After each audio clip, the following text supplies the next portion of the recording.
Abonnez-vous et cliquez aussi sur la petite cloche de notification pour ne rien rater de nos prochaines vidéos. N'oubliez pas de partager aussi la vidéo et de la liker. Afrique N24. Les amis, bonsoir. Les amis, toutes les fois que moi j'écoute Macron, je pique des crises de nervosité. Et puis c'est visible. Parfois, ma fille le remarque.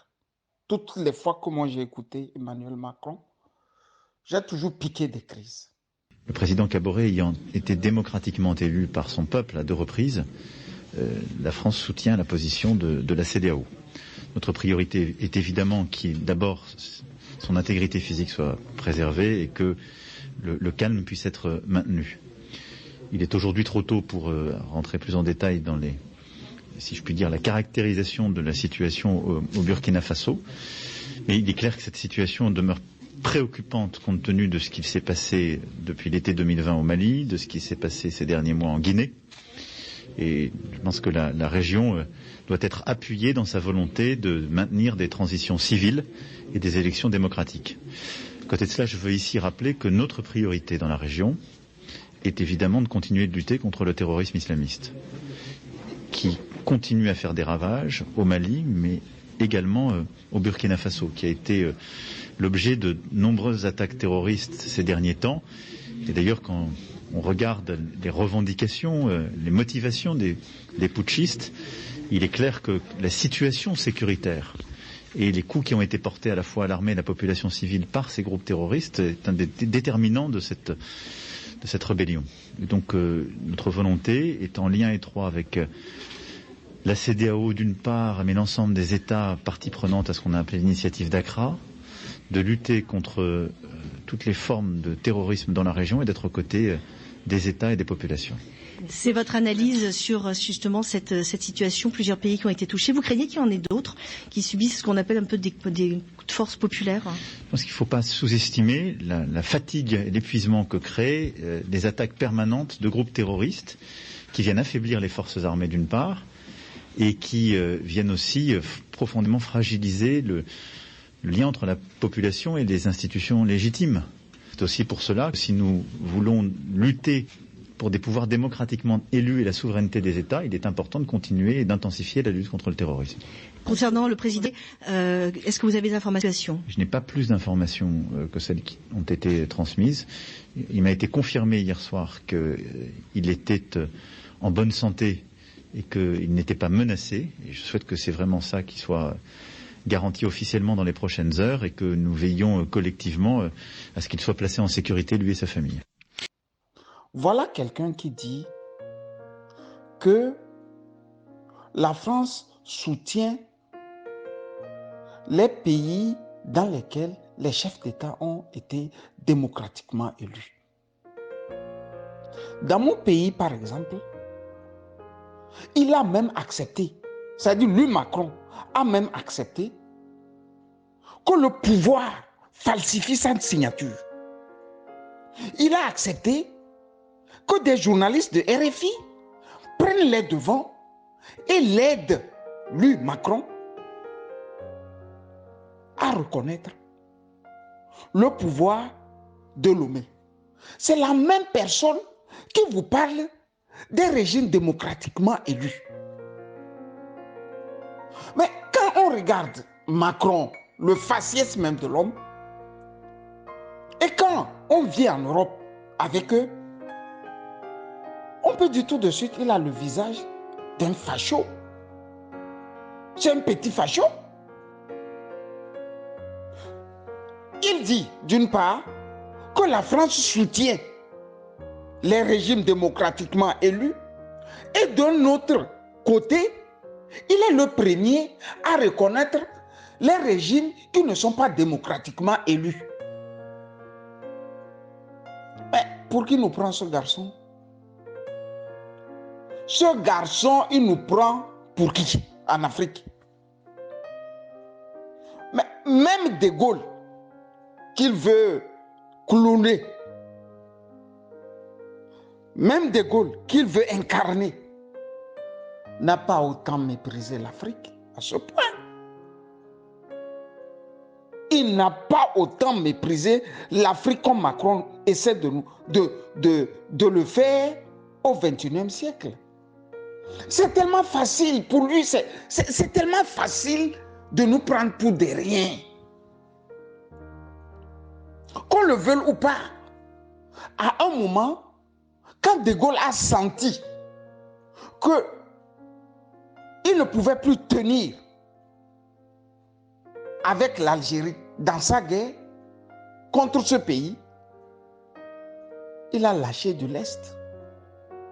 Et il a dit publiquement, ça ne peut plus continuer comme ça. Mais Macron, lui, il s'est invité au Sahel. Et on lui dit, monsieur, vous ne faites pas de victoire. Monsieur, depuis que vous êtes là, les terroristes, les djihadistes que vous-même vous avez amenés, prennent du terrain. Et lui dit, il veut rester. Moi, je vais rester. Je vais rester. Mais on te dit, quand ça, il faut partir. Ce n'est pas chez toi. Le Mali appartient aux Maliens. Ce n'est pas moi qui le dis. C'est Jean-Luc Mélenchon qui le dit. Le Mali appartient aux Maliens. Le Burkina appartient aux Burkinabés. Voilà quelqu'un qui dit qu'il cherche des régimes démocratiquement élus. D'une main. De l'autre main, quelqu'un qui soutient même des régimes qui peuvent même traficoter sa signature. Non, le blanc nous a eu. Non, le français, non. Même Colbert, le ministre des Finances de Louis XIV, n'avait pas autant méprisé l'homme noir. Non. Même Colbert n'a pas aussi méprisé l'homme noir comme Macron nous méprise. Sinon, je ne peux pas comprendre qu'au XXIe siècle, un jeune garçon de 45 ans puisse parler à un continent comme s'il avait affaire à des petits enfants. L'intégrité de Roch Kaboré et de sa famille. Mais les Burkinabés que les djihadistes ont tués par milliers. Vous avez vu un jour Macron dire quelque chose, lever le petit doigt. L'intéresse seulement ce jusseur, quoi, cet épicurien. Cet épicurien de Kaboré. On ne va pas continuer comme ça. Il faut, par endroit, se lever et faire une ceinture panafricaniste où chaque Africain devrait se dire l'Afrique d'abord. C'est-à-dire l'Afrique, le continent d'abord. Parce que si nous ne savons pas, le colon, lui, n'est pas en train de blaguer. Parce que lui-même, il dit là que la survie de la France, c'est dans le golfe de Guinée. La survie de la France, c'est dans le golfe de Guinée. L'Afrique au sud du Sahara, c'est à nous de prendre nos dispositions. On dit djihadistes, ils amènent des mouvements terroristes, djihadistes, islamistes. Mais le Mali est pratiquement à 95% musulmans. Plus de la moitié des Burkinabés sont des musulmans aussi. D'où vient-il qu'on veut islamiser déjà, ou bien on veut islamiser, pardon, encore un musulman? Non, expliquez-nous ça.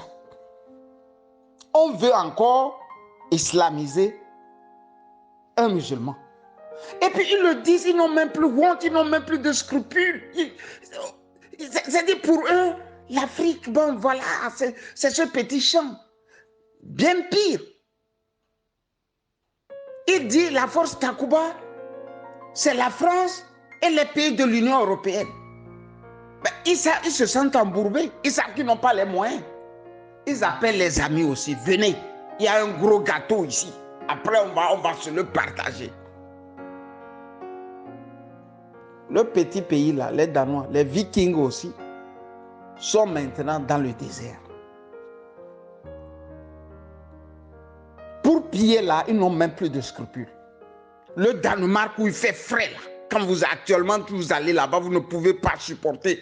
Vous prenez un manteau d'un Danois, le manteau il pèse jusqu'à 10 kilos parfois. Eux là aussi sont dans le désert. Parce que eux, ils veulent aussi chasser les djihadistes. Non, soyez sérieux. Soyez sérieux. Est-ce qu'un État ne peut pas chasser les djihadistes? On n'arrive pas à les chasser parce qu'ils ont des soutiens. Et puis qui soutient les djihadistes en plein Sahara? Il y a des industries d'armes là-bas, en plein Sahara. Il y a des routes pour acheminer des armes en plein Sahara. Mais il ne faut pas que la France nous nargue. Il nous nargue trop, chers amis. Bonne soirée. Likez la vidéo si ce n'est pas déjà fait. Laissez aussi votre point de vue en commentaire.